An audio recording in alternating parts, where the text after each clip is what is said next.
this is Group Cogito, Ergo today to present to you about cognitive neuroscience and personality. Our group members consist of Ifa, Haza, Fyodora, Priskarina, Aina Husna, and Aimi Rizki.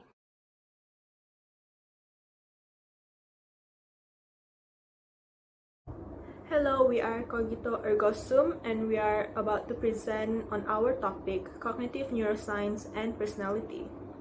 Can human personality be explained in the aspects of cognitive neuroscience? And how does cognitive neuroscience and personality relate to one another? To assist in answering these questions, we have searched through journal articles and other reliable sources on the internet to gain information on this topic.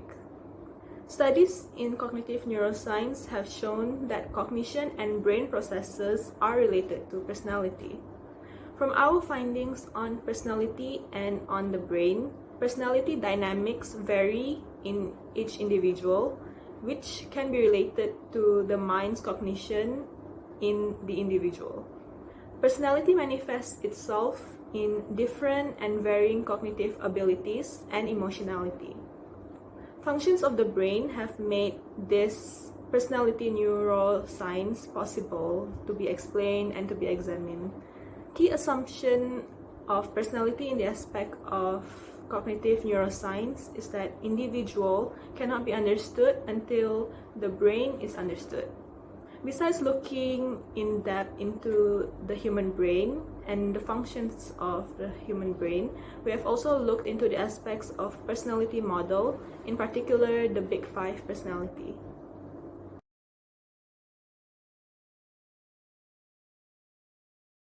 Our topic is to study the relationship between the brain and the mental activity with the personality trait in different individuals. So, for personality, it usually being studied using a self-questionnaire and assessed through cognitive or behavior tests or tasks.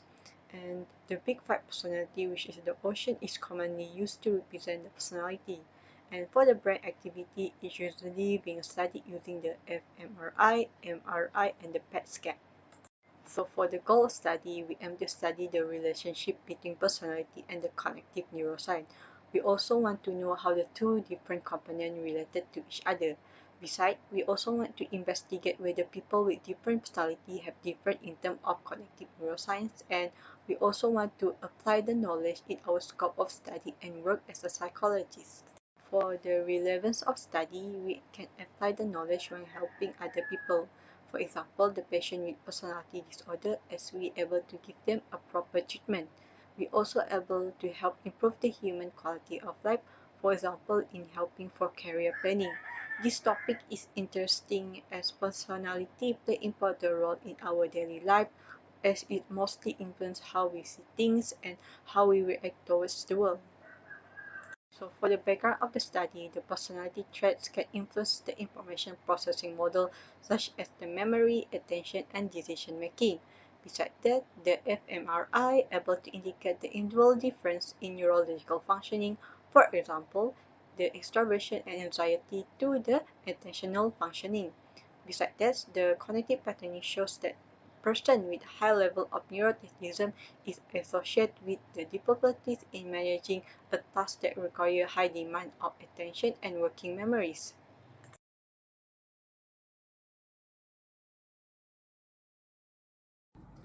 Okay, so for the discussion, we should always bear in mind that when we talk about personality, it is always related to emotion. And when we talk about emotion, we never escape from cognition. And cognition is connected to the brain, as the brain is what controls everything that happens in the body. And which is why when we are asleep, the brain is still working and is not asleep like the rest of our body. So in cognitive neurosciences of personality, it has been boosted by the studies of brain imaging, and in this case we will focus more on the fMRI. So in the studies, it shows that there is a connectivity between the amygdala and also the prefrontal cortex, which relates to the emotional dysregulation. So the study shows that there is an altered connectivity. For instance, in the medial prefrontal cortex region, it implies that there are emotional lability and also the failure for self-regulation. So lability here, it means that it is constantly changing. So it is never the same, it is never similar. Also, we all know that the prefrontal cortex region, it plays an important role for the control of cognitive of emotions. So this altered connectivity between the amygdala and also the prefrontal cortex region, it provides the neural basis for negative emotions, which is known as neuroticism. So, in accordance with the anxiety research conducted by Charles and Irwin, it is said that anxiety is highly damaging to performances as it interferes with the attentional processes that usually coexist with excessive worries. So personality differs based on the informational processing of the particular task demands. For example, individuals with high neuroticism usually will face a higher struggle in balancing their workload, meaning to say they will struggle more for workload management. So this usually happens because performance is not just a single construct, and they will struggle even more if the task is in high demand of attention and also working memory. Another thing to be taken note of is that anxiety leads to a higher sensitivity to the stimulus that is deemed as a threat, which later will lead them to selective attention. So this is why you notice when you're anxious or when someone around you is anxious, you can see that they tend to be selective with what they want to focus on, as there are too many things happening around which makes them anxious in the first place. So they prefer to just focus on one thing, and they are very selective about it. Hello, this is Aimi and we'll be talking about neurotransmitter. A neurotransmitter is a chemical messenger that helps in transmitting electrical impulses across the synaptic gap of the neurons. Examples are dopamine, serotonin, and acetylcholine. It has its own role, and the level of neurotransmitter production influences the personality trait. For instance, people that are high in extraversion have low dopamine receptors, hence they crave the dopamine effect that is from pleasure and reward, so they like to engage in stimulating and social activities. On the other hand, low extraversion people prefer acetylcholine, which produces a subtle and more relaxed effect compared to dopamine. Therefore, introverts like to engage in calming and relaxing activities, such as reading or thinking deeply. Besides, openness is associated with curiosity and exploring, while dopamine is centralized in reward approach behavior and exploration. Thus, the higher the dopamine, the higher the openness. Next is neuroticism. Neuroticism is the tendency to experience feelings such as anxiety, anger, panic, and fear. High neuroticism is influenced by the low level of serotonin and dopamine. This is because serotonin disrupts impulses, stabilizes information, and also gives the happy hormone effect, while dopamine controls the reward system. Other than that, agreeableness is the ability to understand the perspective of others and adjust their behavior to accommodate them. A high level of serotonin leads to social stability as it controls the tendency to achieve immediate goals, thus allowing you to think from other points of view. Thank you. Hello, my name is Ifa. I'm going to talk about our limbic system and personality today. So, if you're wondering how does our personality and limbic system relate, is that our personality consists of things like cognitive processes, behavioral processes, our actions, figures of thoughts, and so on. Emotions and memories are also part of them. So if you see here this image, it is our limbic system in our brain, which consists of thalamus, hypothalamus, olfactory bulb, frontal lobe, and amygdala and hippocampus. In which today we are going to talk about amygdala and hippocampus, since our emotions and memories are stored in them. Firstly, emotion. When you want to talk about emotion, we have to talk about the amygdala. Why? Because the amygdala is known to store our emotions like happiness, anger, sadness, etc. The amygdala is critical to recognize social emotion. process social stimuli, and classify social behaviors. The amygdala per se is connected with the parts of the brain like basal ganglia, ventral tegmental area, and frontal lobe.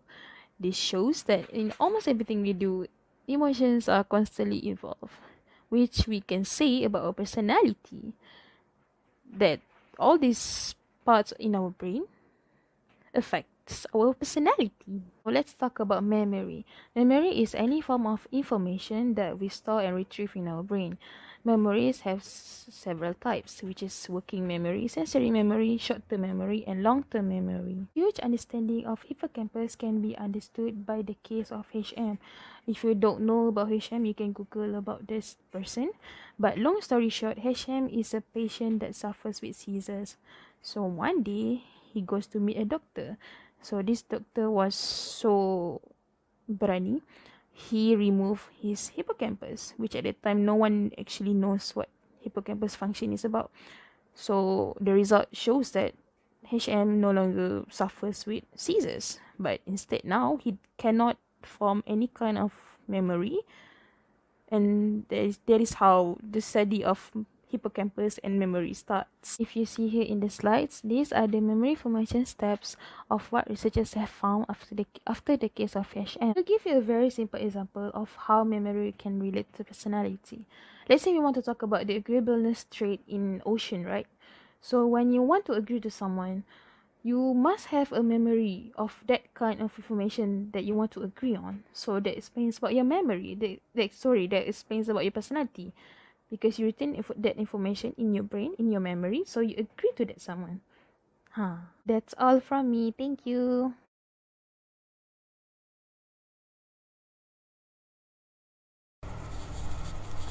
Okay, hi. For the conclusion of this topic, it shows that cognitive neuroscience does have relationship with personality. Cognitive neuroscience establishes neural structures that play an important role in the individual variability of cognition, memory, learning behavior, and also decision making.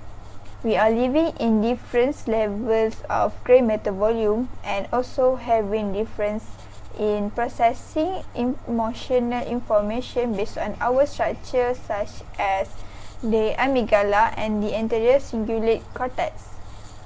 This is the reasons why different people have different personality. The Big Five can be our guideline because it is a broad framework for conceptualizing individual differences. Each of the Big Five are distinct into two phenotypes between two extreme ends. By doing this report, we gain more knowledge about how cognitive neuroscience can relate with our personality. With this knowledge, we can apply it in our job of scope as future psychologists that enable us to help and understand people better. We hope that people find the uniqueness of others' personalities so that no one will feel less worthy.